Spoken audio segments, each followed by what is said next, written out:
Olá amigos, eu sou Jefferson Araújo e este é mais um vídeo do canal Última Verdade Presente. Este é o segundo vídeo da série Mateus 24, lições de um capítulo profético, e hoje vamos ler e refletir nos versos 32 e 33. Aprendei, pois, a parábola da figueira. Quando já os seus ramos se renovam e as folhas brotam, sabeis que está próximo o verão. Assim também vós, quando virdes todas estas coisas, sabei que está próximo às portas. Este é o momento do sermão profético no qual Jesus propõe uma parábola para ilustrar a importância dos sinais que ele mencionou há pouco. Ele falou de falsos profetas, pestes, terremotos, guerras, falta de amor e outros sinais, e logo em seguida menciona a parábola. Diferente da maioria das árvores na Palestina, a figueira perde as folhas no inverno. Nesta época do ano, quando Jesus proferiu o discurso, era primavera. Então ela estaria com suas folhas predizendo o aparecimento dos frutos no verão. Ou seja, as folhas da figueira eram um sinal de que o fruto em breve apareceria. Da mesma forma, os sinais que Jesus deixou indicavam, em primeiro lugar, a destruição de Jerusalém e, em segundo lugar, indicam a brevidade da sua vinda. Quanto a Jerusalém, Jesus chegou a dizer que coisas espantosas aconteceriam.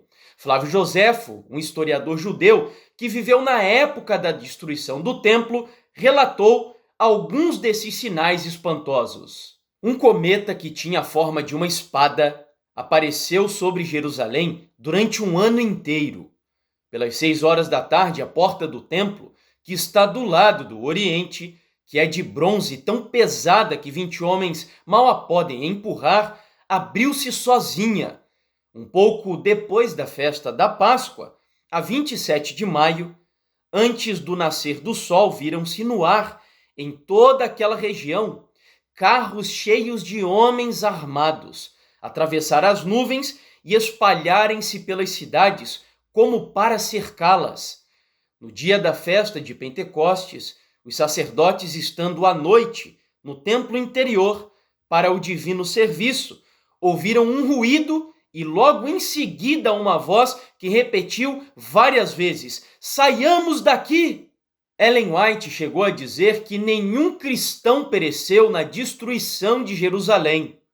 Cristo fizera a seus discípulos o aviso, e todos os que creram em suas palavras aguardaram o sinal prometido. Assim como ele, Jesus, preveniu seus discípulos contra a destruição de Jerusalém, dando-lhes um sinal da ruína que se aproximava para que pudessem escapar, também advertiu o mundo quanto ao dia da destruição final e lhes deu sinais de sua aproximação, para que todos os que queiram possam fugir da ira vindoura. A fim de ilustrar ainda melhor a importância dos sinais, eu gostaria de compartilhar um outro caso. No dia 13 de novembro de 1985, o vulcão Nevado del Ruiz, em Armero, Colômbia, entrou em erupção. Morreram cerca de 22 mil pessoas nesta catástrofe. O jornalista Rodolfo Rodrigues Calderón escreveu um artigo que foi publicado no jornal El Espectador da Colômbia, com o título "Um desastre anunciado". Neste artigo, ele mostrava que a morte das 22 mil pessoas poderia ter sido evitada, e a fim de argumentar, ele usa uma série de sinais que deveriam chamar a atenção das pessoas que viviam na região. O primeiro deles, 11 meses antes do desastre, a montanha já estava fumegando. A cobertura de neve que tinha a montanha se converteu em gelo por conta do intenso calor. O nível dos rios aumentou drasticamente por causa da neve derretida. A nuvem de gases e cinzas alcançou, no primeiro dia, cerca de 45 metros. O segundo dia, aproximadamente 228 metros. E o último dia, 4.900 metros de altura. No dia 11 de setembro, as pessoas sentiram a terra tremer em cerca de 3 graus na escala Richter. Diariamente, as pessoas escutavam das suas casas o barulho da montanha. As autoridades chegaram a fechar o caminho que dava até a montanha por causa do lodo. As pessoas não conseguiam manter limpas as mobílias das suas casas por conta das cinzas que eram lançadas diariamente. Era possível sentir constantemente um cheiro de enxofre no ar. E por fim, na mesma noite, começou a chover torrencialmente e houve uma escuridão sobrenatural. Além de todos esses detalhes, soma-se a eles o fato de que um irmão adventista chamado Guilardo Rojas começou a andar em sua moto, avisando aos adventistas que viviam ali na região para que deixassem a cidade de Armeiro, porque algo terrível possivelmente aconteceria.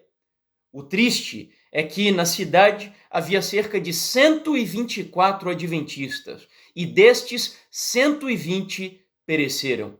Eu tive inclusive a oportunidade de me comunicar com o irmão Rubem, que congrega na Igreja Central de Rondonópolis, e eu deixo inclusive um abraço para ele, e ele ouviu de primeira mão o testemunho do irmão Guilardo Rojas. A questão é: havia sinais? É claro que havia, e muitos. O problema é que talvez, em ocasiões anteriores, alguns desses sinais já haviam sido emitidos. E isso provocou nas pessoas um estado de torpor, de letargia, de anestesia, a ponto de ignorar os sinais que voltavam a ser emitidos. A futilidade da vida acabou se tornando mais importante do que a própria vida. E isso nos leva, portanto, a concluir, amigos, que os sinais são extremamente importantes para nos levar a tomar uma decisão correta na nossa vida. Existem muitos sinais se cumprindo ao mesmo tempo na nossa época. E no meu ponto de vista, alguns desses sinais que evidenciam que nos aproximamos rapidamente do tempo do fim são a ideologia de gênero, em primeiro lugar. Nas minhas melhores hipóteses de que o nosso mundo se tornaria semelhante a Sodoma e Gomorra, eu nunca imaginei que veria uma degradação moral tão terrível como essa. A negação absoluta de que não existe gênero definido ou sexo biológico definido, muito embora os ideólogos do gênero tentem dividir as duas coisas, a verdade é que o sexo biológico define sim o gênero da pessoa. E o segundo sinal é a questão da formação da imagem da besta, que indica há tanto tempo, há mais de 1900 anos na ilha de Patmos, quando o profeta João indicou que haveria uma apostasia terrível no cristianismo protestante. Hoje nós estamos vendo se cumprindo debaixo dos nossos olhos essa profecia, e muito em breve teremos no protestantismo apostatado uma cópia daquilo que foi o papado medieval, isto é, a formação da imagem da besta, e que inclusive Ellen White chega a dizer que é a grande prova pela qual será decidida o destino eterno do povo de Deus. A questão é a seguinte: o coronavírus é um sinal? É claro que sim. O coronavírus é mais um sinal da vinda de Jesus. O mundo mudou. Nossas vidas foram profundamente afetadas, a economia, os esportes, ricos e pobres. O mundo parou diante de um ser microscópico e possivelmente nunca mais voltará a ser o mesmo. Mas então, essa pandemia é o último sinal? Não! Mas amigos, não há como negar que seja um sinal. Como diz Ellen White, está acontecendo o abalo das potestades da terra. Tem uma frase muito famosa de C.S. Lewis, onde ele disse que o sofrimento é o megafone de Deus para um mundo ensurdecido. E parafraseando essas palavras, Eu diria que os sinais são a trombeta de Deus para um mundo ou uma igreja que está cega, que ignora a brevidade da sua vinda. O propósito dessa mensagem jamais é criar alarme ou sensacionalismo. Mas nesse vídeo eu me coloco como trombeta de Deus e digo a você que o recado de Jesus em Mateus 24 é que ele está voltando. Os sinais indicam a brevidade da sua vinda, que as taças da ira de Deus estão vindo, que o juízo final está vindo. Portanto, meu amigo e minha amiga, se arrependa, se arrependa, se arrependa dos seus pecados, confesse-os diante do Senhor, creia em Cristo como seu único, total e suficiente Salvador e aceite a mensagem do Santo Evangelho Eterno. E finalmente deixe que o Espírito Santo transforme, mude a sua vida. Abra mão das futilidades dessa vida banal que você possivelmente tenha vivido até aqui. Sabe, o livro de Romanos, capítulo 8, diz que a ardente expectativa da natureza ou da criação aguarda a manifestação dos filhos de Deus. É isso que o mundo espera de você nesse momento.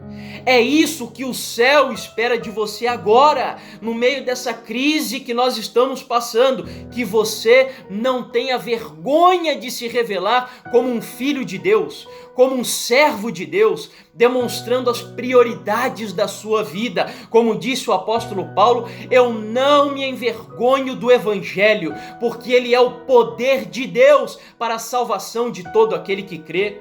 Não deixe o seu foco ser desviado por brigas políticas, por questões econômicas. Não, é o momento da igreja ter um propósito muito bem definido: a vinda de Jesus, o preparo para esse grande dia e a pregação do santo evangelho e da verdade presente para todo mundo, que por sinal será um dos nossos temas aqui, porque Jesus falou sobre isso no sermão profético de Mateus 24. Portanto, se arrependa, viva uma vida completa e abundante ao lado do Senhor Jesus. Deixe que o Espírito Santo regenere você, transforme você, santifique você, para que finalmente o céu olhe para você como um verdadeiro filho do Altíssimo e quando Cristo vier, o arrebate ao reino celestial para morar eternamente com ele nessa pátria gloriosa que foi criada para todos aqueles que vivem sob a proteção, o cuidado e a direção desse Deus Todo-Poderoso. Que ele te abençoe e te prepare para esse grande dia.